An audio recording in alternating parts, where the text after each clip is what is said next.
Hi, I'm Rob. Welcome to Math Antics. In our last video, we learned how to solve basic algebraic equations that only had one addition or one subtraction operation.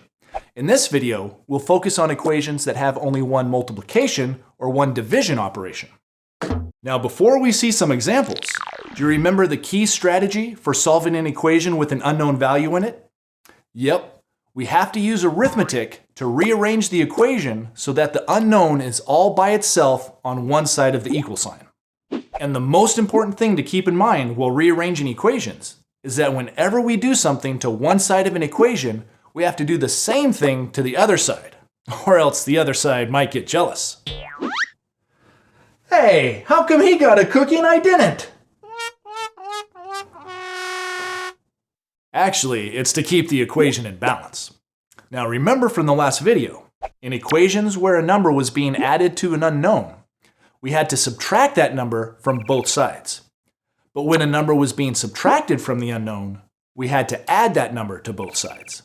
And that makes sense because, as we learned in the video called What is Arithmetic, addition and subtraction are inverse operations. They undo each other. Well, guess what?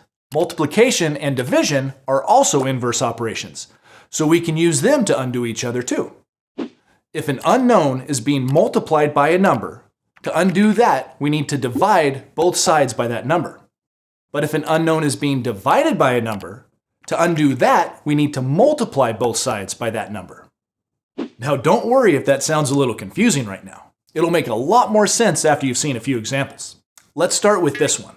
3x equals 15. Excuse me, I think you forgot something. Didn't you say that these equations were going to have multiplication or division in them? But I don't see any arithmetic operator at all in this equation. Actually, I think you forgot something that we learned in the video What is Algebra? You did watch that, right? Oh, sure, of course. But I just remembered I have something I gotta do. I'll be right back. Well, I'm sure you remember that multiplication is the default operation in algebra. So when you see a number and a symbol right next to each other like this, with no operation between them, it means they're being multiplied. So 3x is the same as 3 times x. Oh, and just a side note, since in multiplication, the order of the numbers doesn't matter, you could switch the order and write x3, but it's customary to always list the known number first and the unknown number second. All right, but we need to solve this equation, right? That means we need to get the unknown, x, all by itself on one side of the equal sign. Right now, the x is not by itself because it's being multiplied by 3. So to undo that operation, we need to divide that side by 3. In algebra, we almost always write division in fraction form. So to divide this side by 3, we just write a fraction line under it and we put a 3 below the line. There. This means 3 times x divided by 3. But don't forget our rule for rearranging equations. We have to do the exact same thing to the other side to keep the equation balanced. That's better. Now both sides are being divided by 3. The next step is to simplify. The 3 on the top and the 3 on the bottom on this side cancel, because 3 divided by 3 would just be 1. This is just like canceling common factors when you're simplifying a fraction. That leaves us with just x on this side. And on the other side, we have 15 divided by 3, which simplifies to 5. There, we've solved our equation by changing it into the simplified form, x equals 5. Let's try another one just like that. 12x equals 96. In this problem, the unknown is being multiplied by 12. So to get the x all by itself, we're going to need to divide both sides of the equation by 12. On the first side, the 12 on top and the 12 on bottom cancel out, leaving just x on that side. And on the other side, we need to divide 96 by 12. You might be able to do that by memory, but if not, you can use a calculator to divide. 96 divided by 12 is 8. So in this problem, x equals 8. That's pretty easy, isn't it? Are you ready to try a division problem now? Here we have x divided by 2 equals 3. Now, when you see division written like this, from left to right with the traditional division symbol, I want you to rewrite it using the fraction form for division. And that's because it's much easier to cancel common factors and simplify your equation when you use the fraction form. Now that we have it rewritten, let's solve it. We can see that the unknown is not by itself because it's being divided by 2. How can we get rid of or undo that division? Yep, we can undo division with multiplication. So we need to multiply both sides of the equation by 2. Instead of writing the multiplication sign, I'm using the parentheses notation that we learned about in the video called What is Algebra? Remember, the multiplication is just implied. Now to simplify. On the first side, the 2 on top cancels out the 2 on the bottom, since 2 divided by 2 is just 1. And I know what some of you are thinking. How is there a 2 on top? The 2 looks like it's really in the middle, kind of like how a mixed number looks. That's true. But don't confuse this with a mixed number. Mixed numbers involve addition, but the parentheses let you know that the 2 and the x over 2 are being multiplied, since multiplication is the default operation. Okay, so it's not a mixed number, but how is the 2 on top?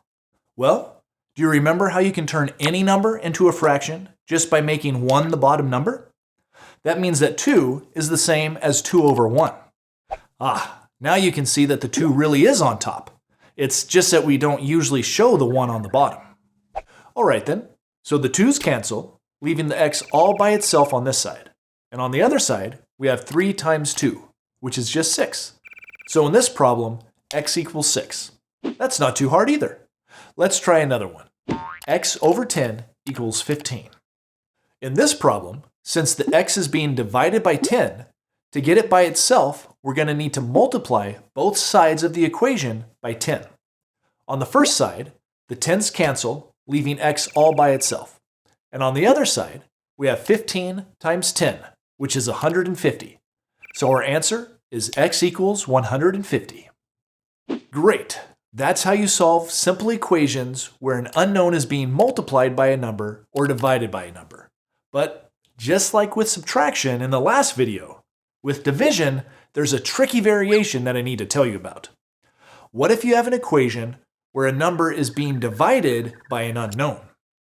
Since division does not have the commutative property, x over 4 is not the same thing as 4 over x. So what do we do if the unknown is on the bottom, like in this problem? 4 over x equals 2. Well, your first thought might be to multiply both sides by 4. But that won't help us here, because both of the 4's would be on top, so they wouldn't cancel each other out. Instead, what we need to do is multiply both sides by x. Watch what happens then. The x's on this side of the equation will cancel. Yep, you can cancel unknowns and variables exactly like you can regular numbers. That will leave us with just 4 on this side of the equation. And on the other side, we have 2 times x, or 2x. True, that didn't solve the equation, but it did get rid of the tricky x on the bottom, and it changed our equation into a problem that we already know how to solve. Now, to get the x all by itself, we just need to divide both sides of the equation by 2. On the first side, we have 4 divided by 2, which is 2. And on the other side, the 2 over 2 cancels, and we're left with just x. So now we know that x equals 2. Okay. So now that you've watched these first 3 Math Antics algebra videos, you should be able to solve any simple one-step equation involving addition, subtraction, multiplication, or division, right? Well, not unless you practice. To really learn how to solve equations, you have to try a lot of problems on your own to make sure that you really understand how to do it. And if you're still confused, try re-watching these videos a few times since they cover so much information. As always, thanks for watching Math Antics, and I'll see you next time. Learn more at mathantics.com. Hey, I watched that video you mentioned. Hello? Hello? Where am I?